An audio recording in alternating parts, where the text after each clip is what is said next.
नमस्कार. चला आज करूयात कढीपत्त्याची चटणी. ही चटणी कोरडी असते बघा, त्यामुळे ही आरामात 2-3 महिने टिकते. अर्थात आपण एवढे दिवस ठेवतच नाही, परंतु ही कोरडी चटणी जर घरात करून ठेवली ना तर ही केव्हाही आपल्याला जेवणात घेता येते. वेळेवर करत बसावी लागत नाही. कोरड्या चटण्या जर अशा करून ठेवल्या, जशी जवसाची आहे, तिळाची आहे, शेंगदाण्याची आहे किंवा कढीपत्त्याची आहे, तर ह्या चटण्या आपल्याला वेळेवर वापरता येतात.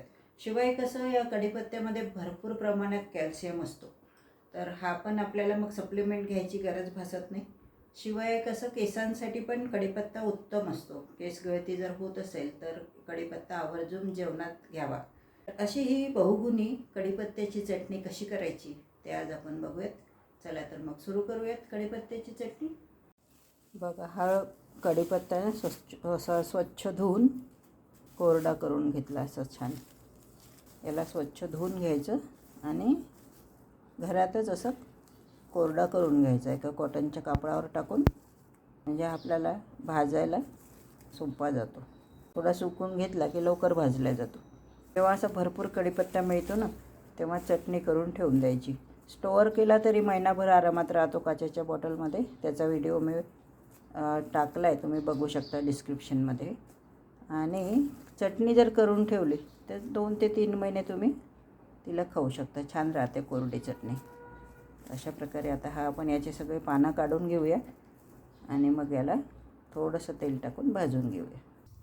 याचे एक एक पान बघून घ्यायचं मागून समोरून. याला कधी कधी ना मागे पांढरे कीड लागलेली असते, तर ती काढून टाकायची. आता ही जी पानं आहेत ही आपल्याला थोडंसं तेल टाकून भाजून घ्यायची आहेत. आता या व्यतिरिक्त आणखी साहित्य काय लागते बघा. 2 चमचे चणा डाळ, 2 चमचे उडदाची डाळ, 3 ते 4 लाल मिरच्या, ह्या तुम्ही तुमच्या आवडीनुसार कमी जास्त करू शकता. एक 4-5 लसूण पाकळ्या, चमचाभर जिरं, 2 चमचे धणे, 1 चमचा काळी मिरी. हे ऐच्छिक आहे, जर मिरच्या जास्त घालायच्या तर तुम्ही घालू शकता. चवीपुरतं मीठ, थोडं आमचूर पावडर आणि थोडं काळं मीठ. कढईत एक डाव तेल घातलं आहे मी, छोटे 2 चमचे. आणि त्याच्यामध्ये हा कढीपत्ता जो आहे हा आपल्याला चांगला परतून घ्यायचा आहे, कडक करून घ्यायचा आहे.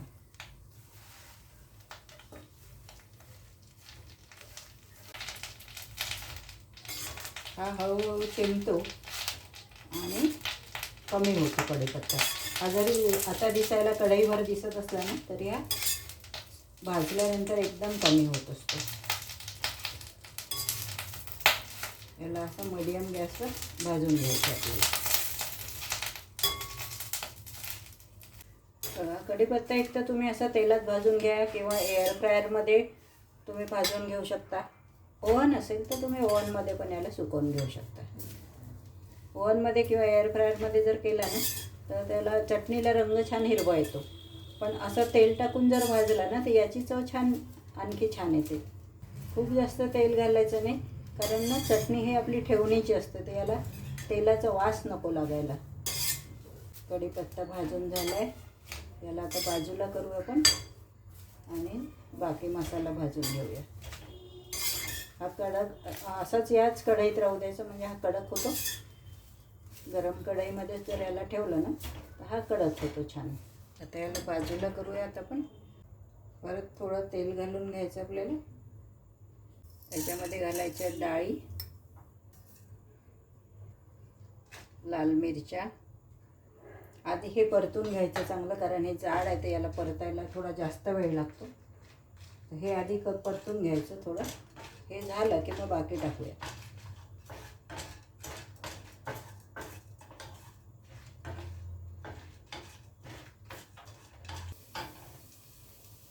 घालूया धणे, लसूण, जिरं आणि मिरी. मीठ आणि आमचूर पावडर आपल्याला मिक्स करताना टाकायचं आहे.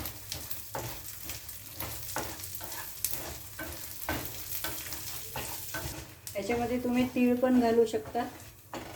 जर तुम्हाला आवडत असेल तर तुम्ही तीळ पण घालू शकता. मी या साहित्यात दाखवायला विसरले, पण चटणीमध्ये जर तीळ घातले ना तर ती अजूनही छान लागेल. बघा हे झालं आपलं भाजून. आता गॅस बंद करून देऊया. थोडं तांबूस आला की गॅस बंद करायचा. तर याच्यामध्येच मी थोडे तीळ घालते. बघा हे भाजलेले तीळ आहे माझे, त्यामुळे मी आता आणखी जास्त याला भाजणार नाही आहे. नाही तर थोडे आधी भाजून घ्यायचे. हे मी भाजून ठेवलेले तीळ आहेत, त्यामुळे मी याला जास्त भाजणार नाही आधी. आता फक्त हे असंच त्याच्यासोबत थोडे गरम करेल. साहित्यात दाखवायला विसरले मी. हे थोडं गार होऊ द्यायचं आणि मग आता याला आपण मिक्सरमधून काढूयात. आता हे सगळं साहित्य आपल्याला याच्यामध्ये टाकून घ्यायचं.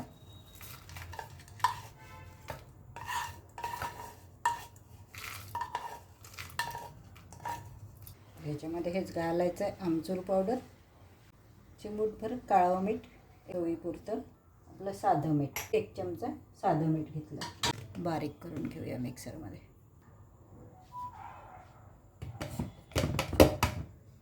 बघा छान बारीक अशी आपली चटणी तयार झाली. आता याला एखाद्या काचेच्या बरणीत स्टोअर करून ठेवून द्यायची. ही चटणी 2 ते 3 महिने तुम्ही आरामात खाऊ शकता, कारण ही कोरडी चटणी असते. जर तुम्हाला वरून तीळ टाकायचे तर ते पण तुम्ही टाकू शकता. बऱ्याच जणांना अशा वरून तीळ दिसलेले आवडतात, तर तुम्ही ते पण टाकू शकता. फक्त काळजी एक घ्यायची, बरणी कोरडी असली पाहिजे.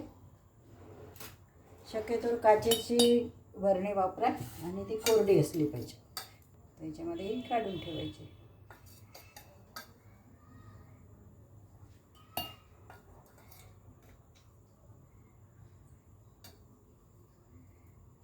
बरणी कोरडी असली पाहिजे. शिवाय तुम्ही जो चमचा वापरता तो कोरडा असला पाहिजे. कुठलेही साठवणीचे प्रकार जे असतात ना ते कोरड्या हातानेच करायचे आणि कोरड्या भांड्यात ठेवायचे. काढताना पण चमचा कोरडा घ्यायचा, चांगला कोरडा करून पुसून घ्यायचा, म्हणजे तुमची चटणी दीर्घकाळ टिकेल.